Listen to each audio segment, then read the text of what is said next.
افسوس کی بات یہ ہے کہ ہم نہ تو خود اس علم کے راستے پہ چلتے ہیں، نہ اپنی اولادوں کو اس علم کے راستے پہ چلاتے ہیں، بلکہ جو علم کے راستے پہ چلنے والے علماء ہیں، دین سیکھنے والے، سکھانے والے، ان کی بھی زیادہ ہمیں برائیاں ہی کرنے کی توفیق ملتی ہے۔ کم ہی ہوتا ہے کہ ہمیں ان کی عزت اور تکریم کرنے کی توفیق مل جائے، کیونکہ ظاہر بات ہے انسان ہے نا، غلطیاں تو ہر انسان سے ہوتی ہیں، خامیاں ہر انسان میں ہو سکتی ہیں، تو ہمارے اندر ہزار خامیاں ہوں گی، لیکن کسی دین کے طالب علم، دین کے عالم، دین سیکھنے اور سکھانے والے میں اندر کوئی تھوڑی سی خامی نظر آ جائے نا، تو فوری طور پہ علماء پہ زبانیں تان دراز کرنا شروع کر دے، دیکھو جی یہ تو ہوتے اس طرح کے ہیں، اور یہ تو کرتے ہی ایسے ہیں، اور ان کا تو حال ہی یہ ہے۔ اور دیکھو جن کو اللہ نے مقام دیا ہوا ہے، اپنے دین کے لیے چنا ہوا ہے، یہ کوئی اعزاز، کم اعزاز کی بات تو نہیں ہے۔ جن پہ اللہ رحمتیں کرتے ہیں، اللہ کے فرشتے رحمت کی دعائیں کرتے ہیں، زمین و آسمان کی مخلوق پیغمبر علیہ السلام فرماتے ہیں ان کے لیے رحمت کی دعائیں کر رہی ہوتی ہیں، ایک حدیث میں آتا ہے بخشش کی دعائیں کر رہے ہوتے ہیں، تو ان کی غلطیوں کوتاہیاں بھی ہو سکتی ہیں، انسان ہے نا۔ اور دوسرا ہمارا مسئلہ کیا ہے، ہم جی وہ جو بندہ، جو عالم وہ ہمارے نقطہ نظر سے متفق نہ ہو نا، وہ تو عالم دین ہی نہیں ہے نا۔ جو مثال کے طور پہ میں وضاحت کے ساتھ سمجھاتا ہوں، اگر کوئی عالم دین یہ سمجھتا ہے کہ جی نون لیگ کی جو سیاسی پارٹی ہے، جو قیادت ہے وہ صحیح ہے، وہ اچھا کام کر رہی ہے، تو جو تحریک انصاف والے اور پیپلز پارٹی کے لوگ کہتے ہیں یہ تو علماء سو ہے، یہ تو پیسوں کی خاطر دیکھو جی تعریفیں کرتے ہیں۔ اب دوسری طرف دیکھ لیں، اگر کسی کو یہ لگتا ہے کہ جی عمران خان صاحب اور ان کی پارٹی جو ہے وہ ملک کے لیے زیادہ اچھی ہے، وہ زیادہ اچھا کام کر رہے ہیں، دین کے لیے وہ زیادہ فائدہ مند ہے، وہ اس کی حمایت کرتے ہوں گے۔ اب جو دوسری پارٹیوں کے، نون لیگ کے لوگ ہیں، جماعت اسلامی کے لوگ ہیں، باقی لوگ ہیں، وہ کہیں گے نہیں دیکھو جی یہ تو سارے گمراہ ہوئے پڑے۔ یعنی ہم چاہتے ہیں کہ ہر عالم دین جو ہے وہ ہمارے نقطہ نظر کا حامل ہو جائے۔ تو بھئی یہ جو سیاسی معاملات ہوتے ہیں نا، اسی طرح انٹرنیشنل معاملات ہوتے ہیں، بہت سارے معاملات دنیا میں چل رہے ہوتے ہیں، کئی لڑائیاں ہو رہی ہوتی ہیں، کئی جھگڑے ہو رہے ہوتے ہیں، تو وہاں پہ ہر بندے کا اپنا ایک نقطہ نظر ہوتا ہے، وہ اس کی اپنی معلومات کے مطابق ہوگا، یا معلومات کو پروسیس کرنے کا ایک زاویہ ہوتا ہے ہر شخص کا۔ اب جو بندہ ہماری مرضی کے بیانات نہیں دیتا نا، جو خیالات ہمیں صحیح لگتے ہیں ان کی طرفداری نہیں کرتا، وہ ہمارے نزدیک جو ہے وہ بکے ہوئے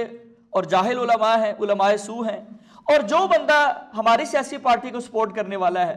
ہمارے سیاسی لیڈر کو اچھا سمجھنے والا ہے، یا اس نقطۂ نظر کو بیان کرنے والا اور پروموٹ کرنے والا ہے جو مجھے صحیح لگتا ہے، تو میں کہوں گا جناب نے یہ بڑا اچھا عالم ہے جی، یہی بس دو چار عالم دین ٹھیک ہے معاشرے میں، باقی تو سارے بکے ہوئے ہیں جی،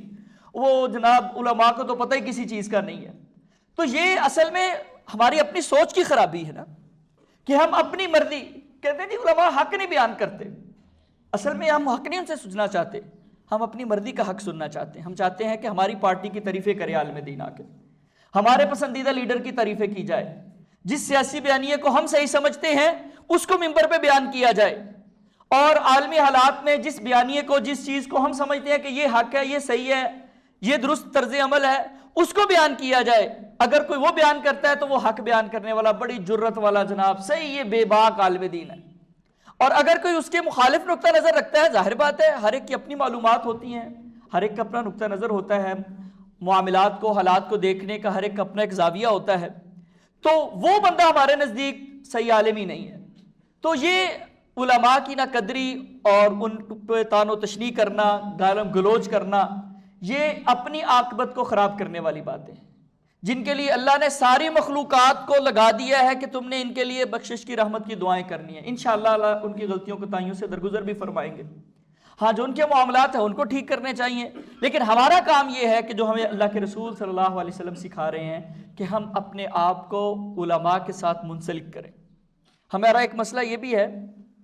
کہ جو بندہ تھوڑا سا روٹین سے ہٹ کے چیزیں بیان کرتے ہیں، ہم سمجھتے ہیں یہ صحیح اسکالر ہے، دیکھو یہ باتیں تو کبھی ہم نے سنی نہیں تھی، چاہے وہ غلطی بیان کر رہا ہو۔ یعنی ہر نئی چیز، قرآن کی کوئی نئی تفسیر بیان کرے گا نا لا کے ہمارے سامنے، جو تھوڑی سی عجیب و غریب ہوگی اور ہم نے پہلے نہیں سنی ہوگی، تو ہم کہتے ہیں نہیں یہ صحیح عالم ہے، 1400 سال میں بس اسی کو قرآن سمجھ آیا ہے، باقی تو سارے فارغ ہی گزرے ہیں 14 صدیوں کے علماء، ان کو بیوقوفوں کو پتہ ہی نہیں چلا یہ کیا ہے۔ تاریخ میں بے شمار، اسلامی تاریخ کے بھی بے شمار واقعات ہیں نا، ان کو بھی بیان کرنے اور ان کو دیکھنے کا ایک اپنا نقطہ نظر ہوتا ہے ہر بندے کا۔ تو جو بندہ ہمیں وہ مسالے مرچ مسالے والی چیزیں لا کے اور اس کو جناب بڑا گلوریفائی کر کے بیان کرتا ہے. ہمیں لگتا ہے کہ نا یہ اس کو صحیح سمجھ آئی ہے تاریخ، اسلامی تاریخ، یہ صحیح حق بیان کرنے والا بندہ آیا ہے. باقی تو پہلے 14 صدیوں میں علماء جو ہیں وہ حق کو چھپاتے ہی رہے ہیں. تو بھائی حق کو علماء کبھی نہیں چھپاتے، اللہ نے علماء کو اسی مقصد کے لیے بنایا ہوتا ہے. صرف پرابلم ہمارا یہ ہے کہ ہم اپنی مرضی کا حق سننا چاہتے ہیں. یہاں پہ تو یہاں تک معاملات ہیں کہ لوگوں کی مرضی کے موضوعات جو میں نہ بیان کیے جائیں نا تو وہ اس پہ ناراض ہوتے ہیں. لو جی علماء تو یہ مسئلے ہی نہیں بیان کرتے، وہ سمجھتے ہیں کہ جو مسئلہ مجھے لگ رہا ہے نا بہت امپورٹنٹ ہے وہی ہر جمعے میں بیان ہوا جائے.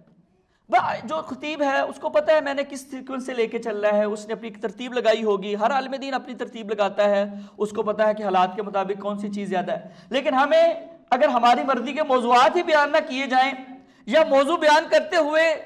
حضرت صاحب آپ نے یہ والی چیز نہیں آج بیان کی، یہ والی چیز آپ نے چھوڑ دی ہے، تو ہم چاہتے ہیں کہ ہم کنٹرول کریں ہر چیز، جو ہمیں اچھی لگے وہ بیان کی جائے. اس وجہ سے ہمارے معاشرے کے اندر پرابلمز آتے ہیں. تو عرض کرنے کا مقصد یہ ہے کہ ہم علم کے ساتھ منسلک ہو جائیں، علماء کے ساتھ منسلک ہو جائیں. اللہ کے رسول صلی اللہ علیہ وسلم نے فرمایا تھا ان اللہ لا يقبض العلم، اللہ علم کو ایسے قبض نہیں کریں گے انتزاعا ينتزعه من الناس کہ اللہ لوگوں سے علم کو چھین لیں گے، بلکہ اللہ تعالیٰ يقبض العلم بقبض العلماء، اللہ علماء کو اٹھا لیں گے.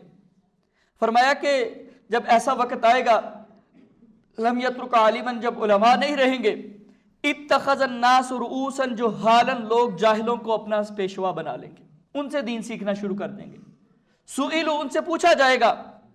فافتوا بغیر علم، وہ بغیر علم کے فتوے دینا شروع کر دیں گے. آج کوئی بھی شخص وہ ہم علماء کو کیٹاگرائز کرتے ہیں یوٹیوب کے فالورز کے ساتھ. دیکھیں جی اس کے بڑے فالورز ہیں، اس کی ریلز بڑی وائرل ہوتی ہیں، یہ صحیح عالم ہوگا. اس کے انسٹاگرام پہ فالور بہت زیادہ، لہذا یہی صحیح عالم ہو سکتا ہے.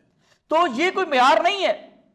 اور جو دو انگلش کے لفظ بول دیں ہمیں لگتا ہے کہ بس یہ صحیح عالم ہے، یہ صحیح دین بیان کر سکتا ہے، باقیوں کو تو بیچاروں کو پتہ ہی نہیں، ان کو تو علم انگریزی نہیں آتی تو وہ کیسے عالم ہو سکتے ہیں. تو قرآن کہتا ہے اتخذ الناس، اللہ کے رسول فرماتے ہیں اتخذ الناس رؤوسا جہالا، لوگ جاہلوں کو اپنا پیشوا بنا لیں گے اور سئلوا، ان سے سوال کریں گے، فافتوا بغیر علم، اور وہ بغیر علم کے فتوے دینا شروع کر دیں گے. ضلوا، خود بھی گمراہ ہو جائیں گے، فاضلوا، لوگوں کو بھی گمراہی میں ڈال دیں گے. اس لیے اللہ تعالیٰ نے کہا کہ کچھ لوگ اپنی زندگیوں کو ضرور مختص کر دیں، من کل فرقۃ طائفۃ لیتفقہوا الدین، دین کے فہم کے لیے اور پھر اس کو آگے پھیلانے کے لیے، لوگوں کو دین سمجھانے کے لیے. تو ہمیں بھی کوشش کرنی چاہیے کہ ہم خود اگر خود وقت نہیں اتنا رہا تو اپنی اولادوں میں سے کسی کو دین کے علم کے لیے وقف کر دیں، دین کا عالم بنائیں.